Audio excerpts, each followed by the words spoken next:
Welcome back to the Nancy Levin Show. There is something I've been sitting with for a while now, and it's a quiet but unmistakable shift that has been happening in me and the way that I work, and in the way that I think about what I'm building and who I'm building it with. And today I want to bring you in. Not because I have it all figured out. In fact, the whole point of what I'm about to share is that I'm in the middle of it.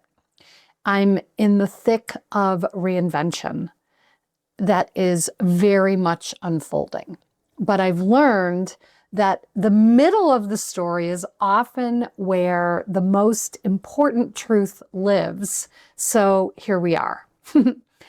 What I want to talk about today is the shift from isolation to collaboration, from doing it alone to doing it supported, from being someone who prided herself on being able to handle everything to someone who has finally let herself be part of something bigger. And I want to talk about why that shift didn't happen overnight, what it cost me to hold on to the old way for so long, and what I've discovered on the other side. So I'm going to begin with a confession. For most of my professional life, I was someone who did not delegate, full stop. Not because I didn't know that delegation was good leadership. I taught leadership. I could articulate the case for delegation beautifully in a session with a client. But when it came to my own work, my own vision, the things I was building, I held on so tightly. And if I'm really honest, it came from a few different places. There was the perfectionism, the belief that if I wanted something done right, I had to do it myself, that my fingerprints needed to be on everything, that the quality, the nuance, the specific energy of what I could create could only come from me. There was also control. The sense that letting go meant losing something, losing the thread, losing the vision, losing the thing that made it mine. And then underneath all of that, there was the sense of aloneness that I mistook for independence, the way I had learned somewhere along the way to equate doing things by myself with doing things well, isolation with integrity. I didn't see it that way at the time, of course. At the time, I called it being self-sufficient. I called it knowing my work inside and out. I called it being close to the material. But what I was really doing, what I can see so clearly now, was staying small inside the story that only I could hold what I was holding. Here's what I know now about that story.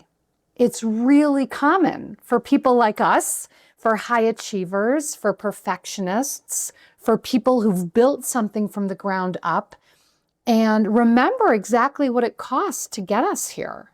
There's a kind of armor that gets built around the work, and it makes sense that it's here because the work is precious, because what we do matters deeply, because we've been let down before, or we've seen things fall apart when we've loosened our grip. And so we hold even tighter. And for a long while, that holding works. It keeps things coherent. It keeps things moving. It produces results. But there comes a point where the very thing that protected the work starts to limit it, where self-sufficiency starts to feel less like strength and more like a sentence. I reached that point, and when I did, I had a choice. The choice we all eventually face in reinvention. I could keep doing what I had always done, or I could be willing to be part of change. And I chose to be changed. So when I look back at when I was the event director at Hay House, I had a team of 5 people. I never let them do anything because I was so aware that anything they did was a reflection on me. And I wanted to make sure that everything was always perfect. What that ended up doing was put me in a position of burnout. I had to really learn about the difference between indispensability and irreplaceability. It was Reed Tracy, the president of Hay House, who said to me, it's not about being indispensable in your job. It's about being irreplaceable as a human. And each one of us is irreplaceable as a human. I also think back to when I first went out on my own. And at that time, it was just me and a virtual assistant. And I remember the first time that she sent out an email to my list, and there was a broken link in the email. You would have thought that the world had blown up. I was so devastated because, again, I was afraid that a broken link in an email would be a reflection on me. I was so concerned that people opening that email, clicking a broken link, would think, oh my God, she is so stupid. So I really had to investigate what was I making everything mean about me. And I had to get right with the fact that people make mistakes. I make mistakes. Once I was able to be in right relationship with the fact that I'm human and I make mistakes, my compassion for everyone on my team to make mistakes expanded. In fact, even today, with a large team, I'm very clear with them. I'm okay if you make mistakes. I just want you to come tell me the truth. And I want you to come to me with a solution. This took time for me to grow into. And one of the things that really helped me grow into this was letting myself be changed by who I was in rooms with. So I started saying yes to spaces I would have politely declined before. Rooms with other entrepreneurs, gatherings of people who were building things, questioning things, reimagining things, people who were at different stages of the journey than I was, and who had things to teach me precisely because of that. And I want to be honest about how uncomfortable that was for me at first, because when you've been in your field for as long as I have, there's an ego story that says you should be the one in the front of the room, not the one in the circle, learning alongside others, not the one raising your hand, not the one saying, I'm not sure how to do this part. And that story that I needed to only be where I was the expert cost me years of potential growth, years of connection that I didn't let myself have. And what I've discovered, what I now know in my bones, is that being in rooms with other entrepreneurs isn't about giving up your expertise. It's about expanding it. It's about cross-pollination. It's about hearing someone describe a challenge in their completely different industry and suddenly seeing your own challenge from a new angle. It's about the kind of thinking that only happens when you're genuinely in community with people who are also in the same arena. There's something that happens when you're around other people who are building, who are risking, who are figuring things out in real time, and it raises your own level. It stretches your thinking in ways that staying in your own echo chamber simply cannot. I don't want to be in an echo chamber anymore. I want to be in the conversation. And part of what shifted me into the conversation was getting a mentor. Now, I want to take a moment here because I think there is confusion about the difference between a mentor and a coach. And since coaching is my world, I feel like I have a responsibility to name this difference really clearly for you. A coach works with you on your internal landscape. A coach helps you uncover what's in the way. A coach asks questions that reveal what you already know, but haven't given yourself permission to see. A coach holds space for your growth, guiding you, but not directing you. A coach gives you permission to access your own inner wisdom and own inner answers. A mentor does something very different. A mentor has walked a path that you are now walking. A mentor has built something, navigated something, survived something that is relevant for what you are facing. And a mentor shares that lived experience directly, specifically, and sometimes even provocatively. A mentor says, here's what I learned when I was where you are. A mentor says, here's a mistake I made that I don't want you to make. A mentor says, have you considered this? Because I wish someone had asked me that question when I was at the stage where you are.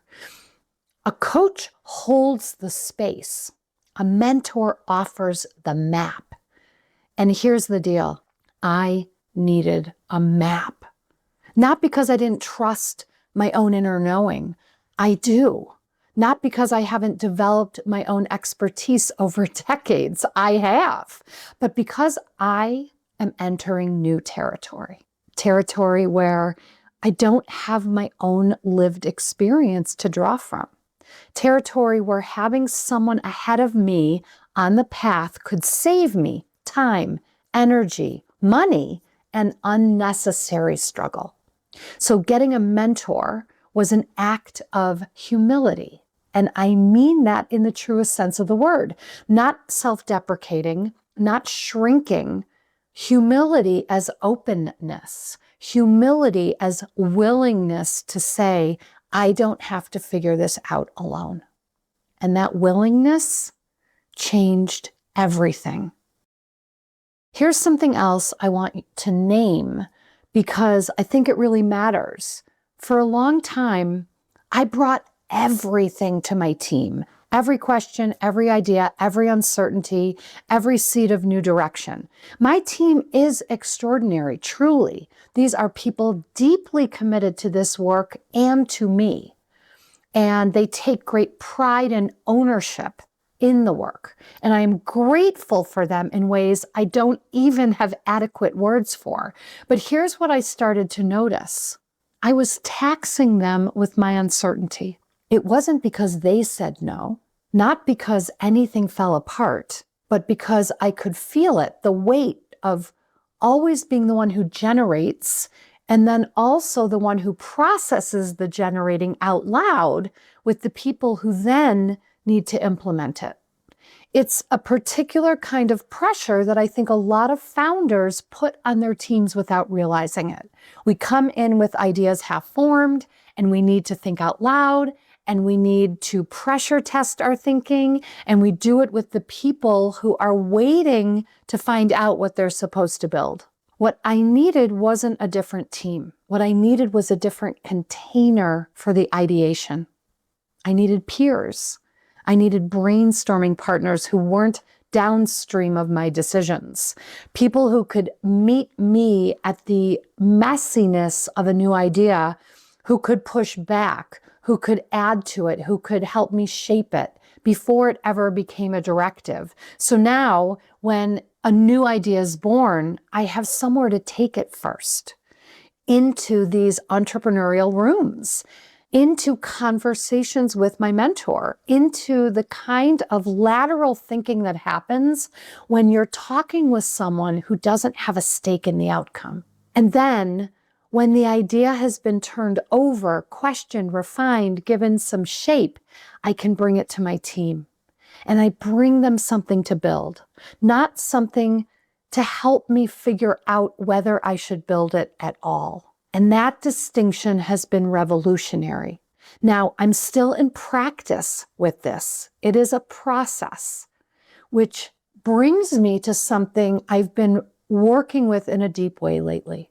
And this is the idea of the visionary. I have always been someone who can implement. I know how things work. I understand the mechanics of what we do. I can and will roll up my sleeves and figure out how to get something across the finish line. And for a long time, I wore that as a badge of honor. I'm not just a big picture person. I am into the details. I can do the thing.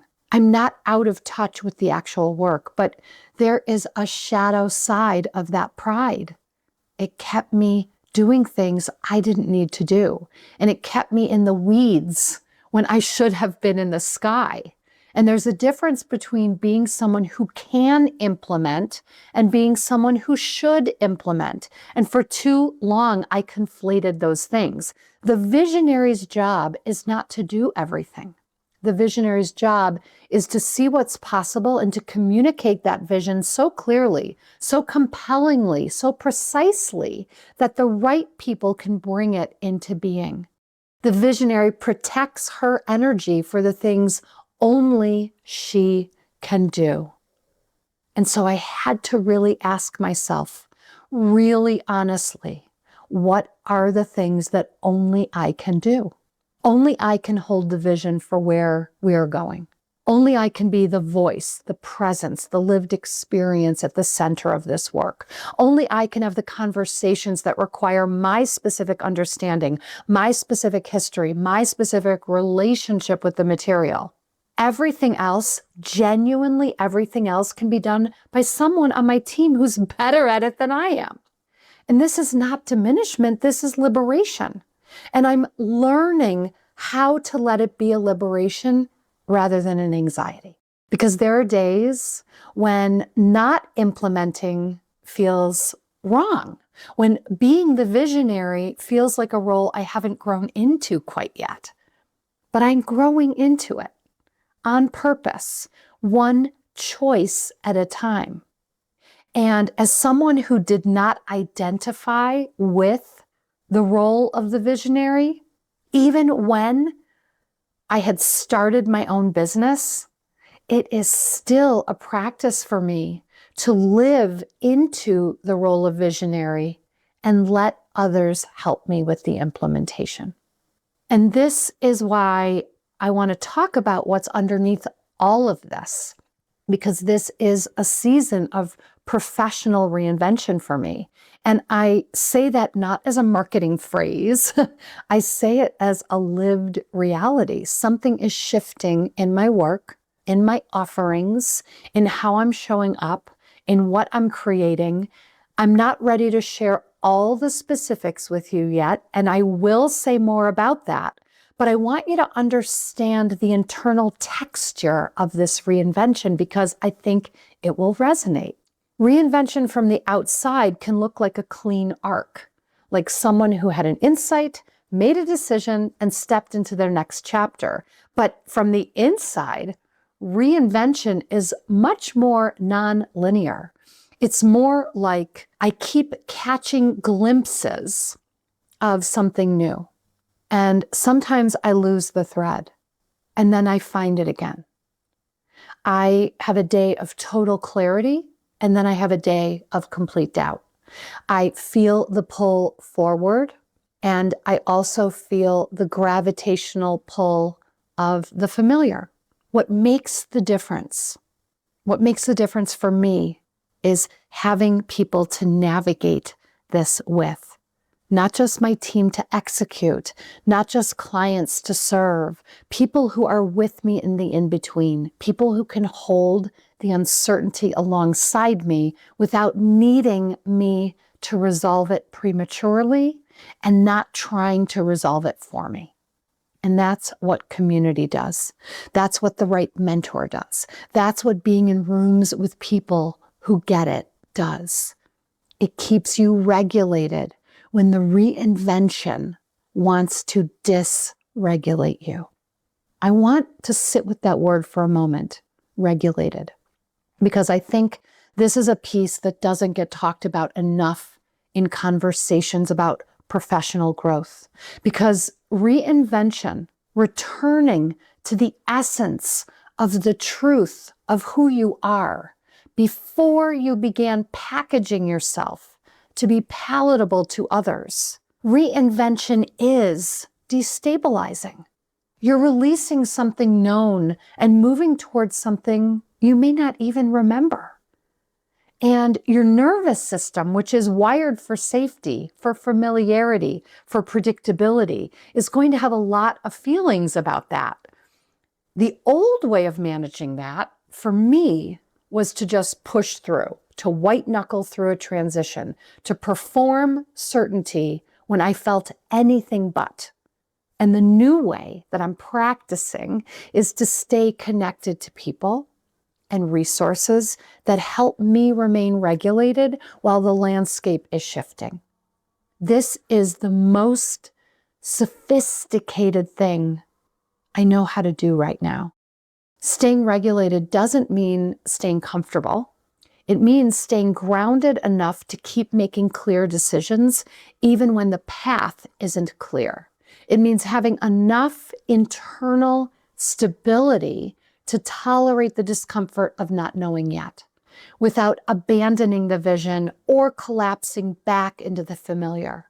Regulated reinvention is what I'm practicing. And the collaboration, the mentors, the peer rooms, the brainstorming partners, the shift away from isolation, all of this is in service of that. So here's what I want you to take away today. Wherever you are in your own work, in your own becoming, first, isolation is not the same thing as integrity. You don't have to be alone with your work to be devoted to it. Some of the most important breakthroughs in my thinking have happened not in solitude, but in conversation, in rooms where I had to articulate something I'd only felt before. In moments when someone else's question cracked something open in me that I couldn't have accessed on my own. Second, know the difference between what only you can do and what you're doing because you haven't yet trusted someone else to do it. That's the question worth sitting with. Not, can I do this, but should it be me who does this? Third, get yourself in rooms with people who are also in the arena. People who are building, failing, pivoting, growing. You don't need to learn from people who have everything all figured out. You need to learn with people who are figuring it out in real time like you are. Fourth, consider the difference between a coach and a mentor, and whether there's someone ahead of you on the path who could offer you the map. Both are incredibly valuable.